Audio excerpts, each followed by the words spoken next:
But we don't want anybody to get hurt, and we don't want to do this. I don't know what point you guys try to make by being arrested and going on private land. It makes no sense. It doesn't help your cause. There was some good communication going at a higher level between Standing Rock and our government, and probably even the federal government, and you pretty much ruined it today. You pretty much ruined a lot of it.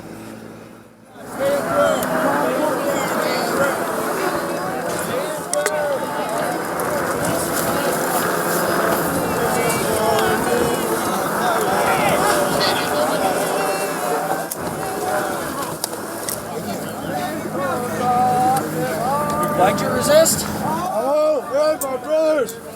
Stay strong! Why'd you resist? We did it! Yeah, you did it. We did it, my brothers! Watch the fire! Watch the fire! Hey! Careful, careful, careful! Peaceful!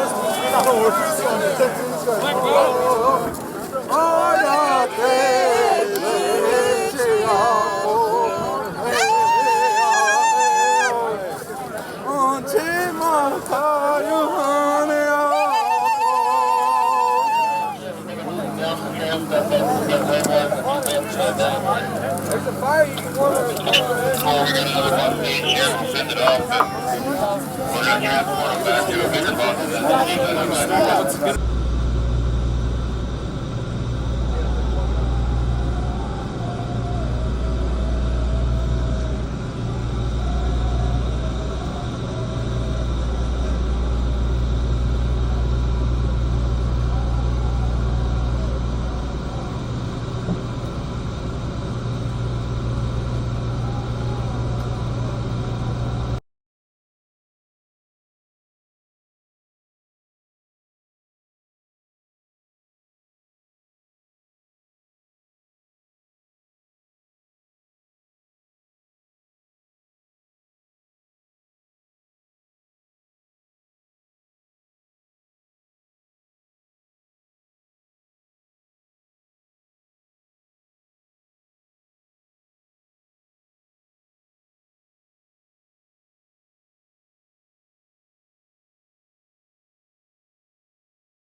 So first off, how long do you guys plan on staying here? Any plans of leaving? Okay, your question was how long you guys plan on staying here. That's a good one. So you guys, we're all water protectors.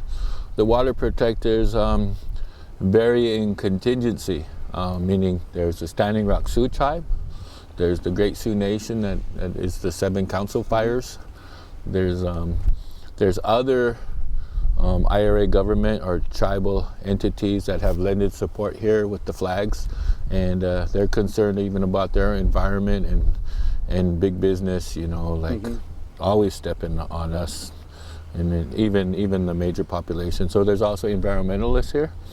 There's there's people come here from all over the world. I think my own opinion is they come here because they've seen us Indians get pushed around too much. Actually, we're part of this environment. Where our blood, our ancestors are buried here. We're very much integral part of the environment. So as we're affected, so is everybody else. So we are the water. These indigenous people, our people are the water. So when you start talking about how long we're going to be here, we've always been here. We appreciate all the help of everybody coming here.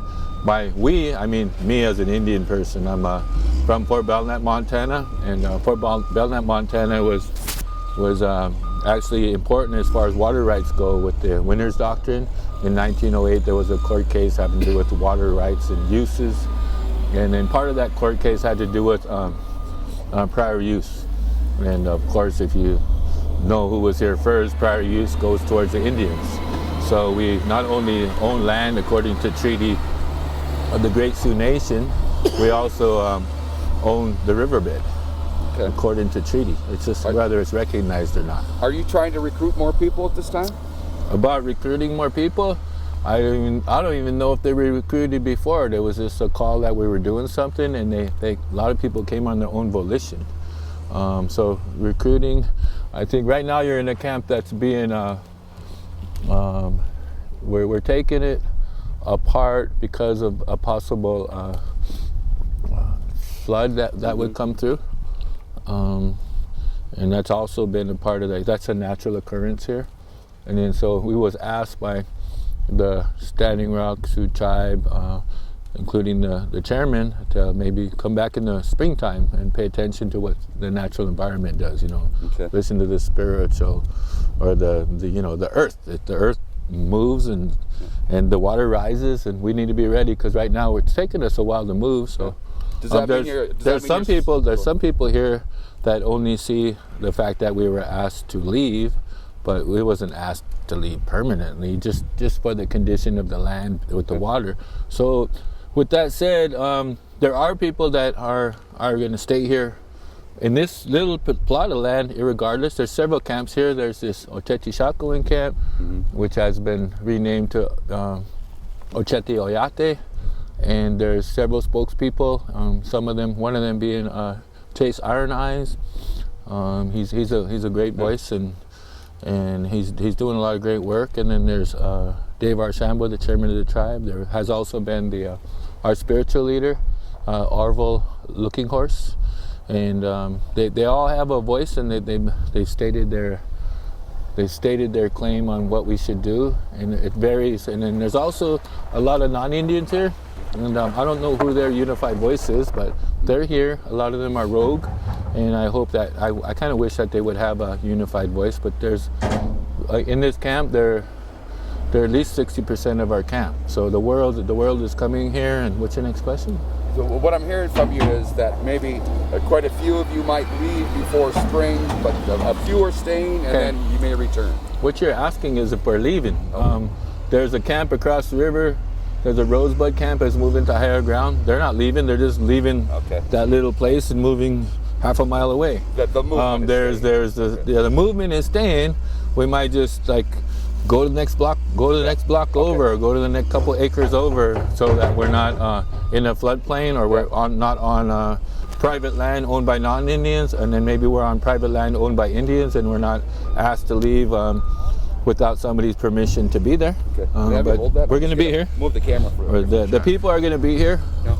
And is that what was I thinking?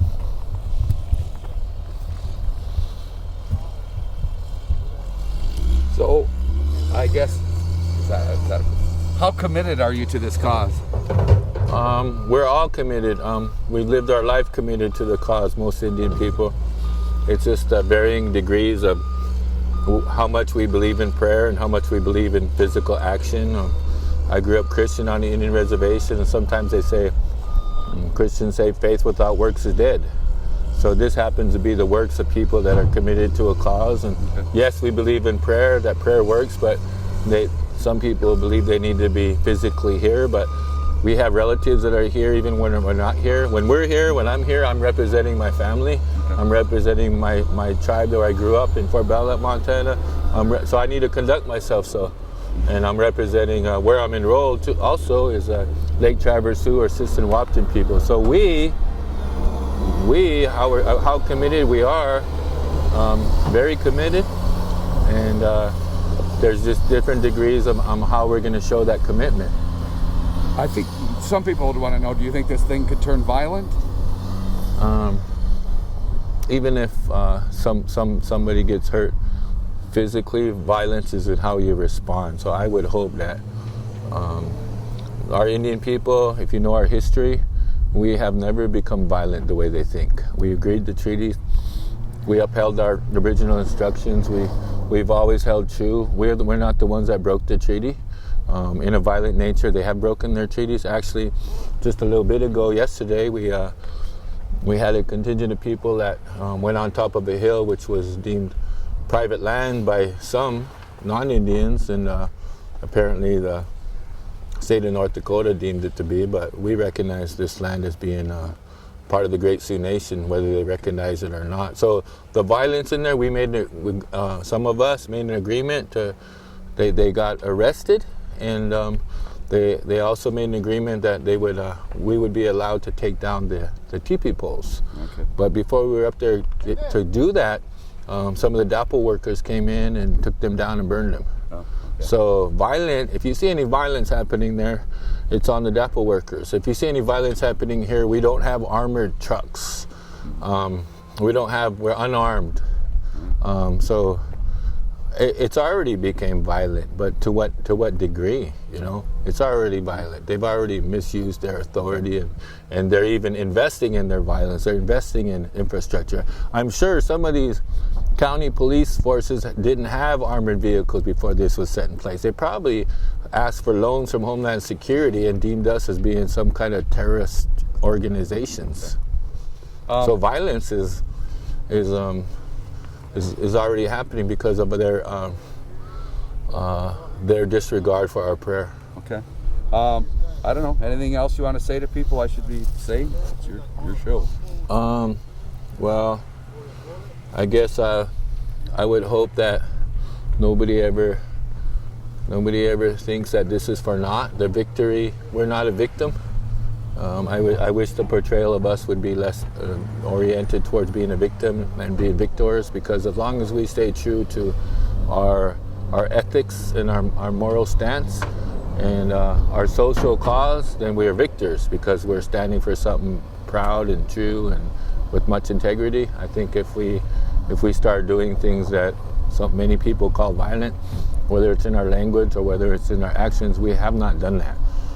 The police forces that use their might against us have been more violent than us, whether it be the dogs or whether it be the rubber bullets or whether it be gas canister getting shot in the eye of one of our water protectors, or whether it be them just dismantling a sweat lodge, or whether it be them plowing up and digging up the ancestors of the Lakota and Dakota people that live on the Standing Rock Reservation. They've already conducted violence on us, and how do we respond? We responded in prayer. Okay. I'll leave you alone. Thanks. Thanks for your time. Yeah. I gotta grab it.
talking to Ari right now.